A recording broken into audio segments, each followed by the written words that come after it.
I'm reading today from Path to Happiness and studying the keyword giving, which is associated with the quality of care, associated with thanks in the 7-word system. The word giving is very often misused. It is used at Christmas to describe an exchange of presents. It is used in politics, where gift aid is a politically correct term to describe one of the enslavement processes of economic hegemony. A person who works very hard for 1,000 hours to develop a talent is told they have a gift. Even what appears to be altruistic charity is not often untainted by a need for recognition and appreciation as a condition of the charitable act. Anyway, giving is not cold. Giving is an outpouring of the heart, made substantial with a physical gesture. If there is any exchange at all, then it is only the exchange of resonance through heart empathy. It is not giving if something is expected in return. The only appropriate expectation is that giving is met by receiving. Although it is usual social courtesy to acknowledge that this receiving is taking place by saying thanks. Thank you well spoken vibrates the heart center and soothes the atmosphere. Giving can be a very powerful event that shifts things. The box of chocolates and the long-stemmed rose are meant to be extravagant in order to communicate the message sincerely that the heart is in charge of finances for the moment. Giving always costs the giver, and time is a stronger currency than money because it's the thought that counts. The power within the event is in its ability to make the receiver feel genuinely appreciated and cared for. The sad fact of the situation today is that anything having a natural spiritual aspect will be bent out of shape by economic and political processes, in other words, greed and fear. These two motivations are heavy. They cannot sustain the lightness and spontaneity required to give giving its exaltation. A truly blessed moment of grace occurs when one gives freely and unthinkingly to another, and each feels raised by the special warmth of sincerity that arises. Giving is an aspect of love. It is an enactment of love, and it must occur in an atmosphere of love, or it is not real.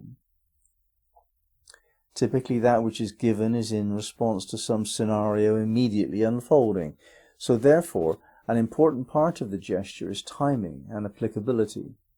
Some things are entirely diminished or inappropriate if given too early or too late, so part of the gift is the demonstration of knowing when it is best presented. There is a distinctive atmosphere associated with giving. It tends to be one described by wide smiles, gentle touch, and warm tones, often with laughter, and exceptionally even tears. In fact, a gift that brings tears can be the very best of gifts, since the depth of a gift is in the atmosphere that accompanies it. It is an atmosphere of healing which unburdens the anxieties of the soul and allows greater relaxing of stressful defenses. When this atmosphere is co-created by both giver and receiver, then each feels better off. The receiver needs to be elegant and gracious, not timid and self-deprecating. A mendicant illustrates this, the mastery of receiving. It is understood by the dervish that giving is a type of spiritual practice. In learning how to master the spiritual condition of care, an aspect of our training is the perfection of giving. It is best perceived as a type of energetic radiance emanating from the heart center and causing a magnetic shift in the psychic field of energy. This magnetism is often called charisma and is seen as a quality of the person. But it is much more than that. It is an expression of power that shifts realities. One primary understanding is that perfecting our giving inevitably attracts more giving, so we can even free ourselves of the need to be paid. This freedom is thoroughly empowering for a seeker. Seek out beggars and make sure you make eye contact as you give kindly from the heart. This is not a religious teaching about morality. It is not even a metaphor. It is a specific literal instruction that would teach you how to master giving, and thus to some extent free yourself from the need to earn. By doing what the heart loves, we attract what the body needs. The dervish is also aware that his receiving enables another's giving. This is a type of self-sacrifice by the dervish, because the merit goes to the giver. He knows that all is required to bring balance to giving is appreciation, and that saying thank you properly involves the heart. When giving is embraced completely, as if it were woven into our character as deeply as love itself, then we become conduits for the flow of abundance and enjoy a rich life, populated by those who feel rich and appreciative themselves. So we would then see giving not as an action, but as a presence that shows in the mastery of abundance. It is because we behave as if we were rich that we become rich. This is such a difficult lesson to learn for people, yet well illustrated by this true story. Rosie wanted to participate in one of Findhorn's introductory weeks, but couldn't persuade them to take the smaller sum she felt she could afford. They told her to really believe that the money would come. Trusting this, and in good faith, she wrote a cheque for the large amount, having insufficient funds in her bank account to cover it.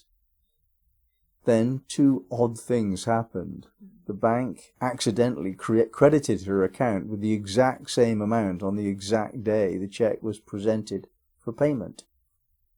Weeks later, on the day she got the letter asking for it back, she saw a newspaper article about a similar situation elsewhere, where another bank had claimed for repayment and lost its case.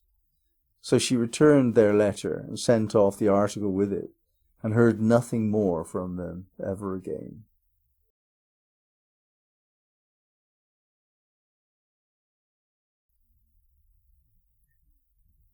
Giving is an expression of love. Rahim is divine love. In its more sensitive, feminine aspect, where we're sensitive to the needs of another, the position of another, what the other person wants and can't get unless perhaps we help. Rahim, divine mercy, divine compassion. Karim, generosity. I have abundance and I want to share my abundance to make me feel even more abundant, and I want to share it with whomever I meet. Karim, generosity, divine kindness. Not only with things and money and food, but attention, service.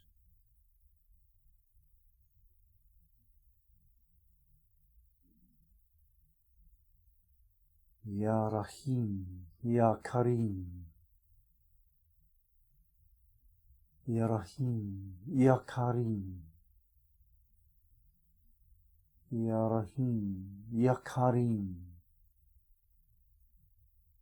Ya Rahim, Ya Karim,